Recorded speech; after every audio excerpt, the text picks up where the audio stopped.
Mr. Speaker, our government intervention in the economy, the private affairs of citizens, and the internal affairs of foreign countries leads to uncertainty and many unintended consequences.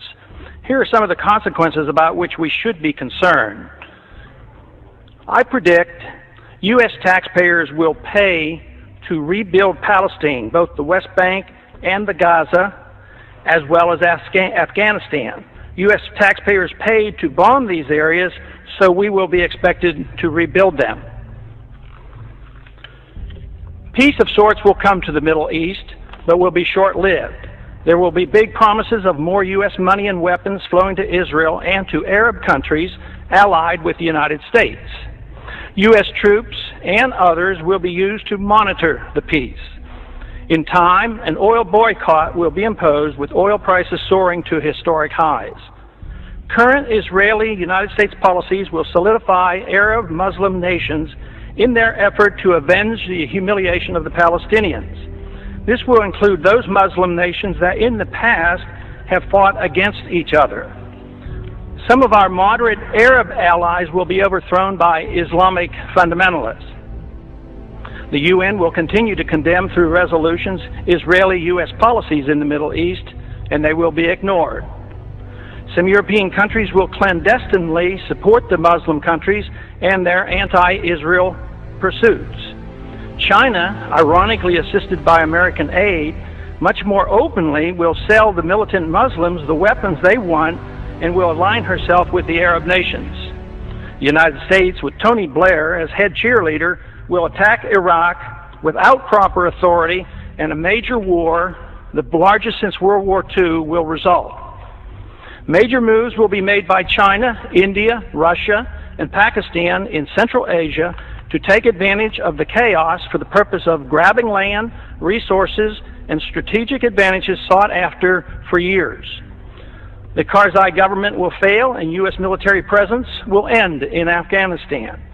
An international dollar crisis will dramatically boost interest rates in the United States. Price inflation with a major economic downturn will decimate U.S. federal government finances and exploding deficits and uncontrolled spending. Federal Reserve policy will continue at an expanding rate with massive credit expansion, which will make the dollar crisis worse. Gold will be seen as an alternative to paper money as it returns to its historic role as money. Erosion of civil liberties here at home will continue as our government responds to political fear in dealing with the terrorist threat by making generous use of the powers obtained with the Patriot Act. Many American military personnel and civilians will be killed in the coming conflict. The leaders of whichever side loses the war will be hauled into and tried before the International Criminal Court for war crimes. The United States will lose the war, but neither will we win. Our military and political leaders will not be tried by the International Criminal Court. The Congress and the President will shift radically toward expanding the size and scope of the federal government. This will satisfy both the liberals and the conservatives. Military and police powers will grow, satisfying the conservatives. The welfare state, both domestic and international, will expand, satisfying the liberals. Both sides will endorse military adventurism overseas.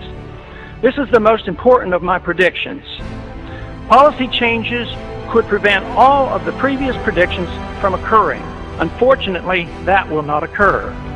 In due course, the Constitution will continue to be steadily undermined and the American Republic further weakened.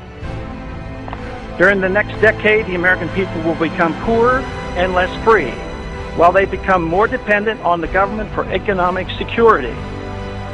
The war will prove to be divisive, with emotions and hatred growing between the various factions and special interests that drive our policies in the Middle East.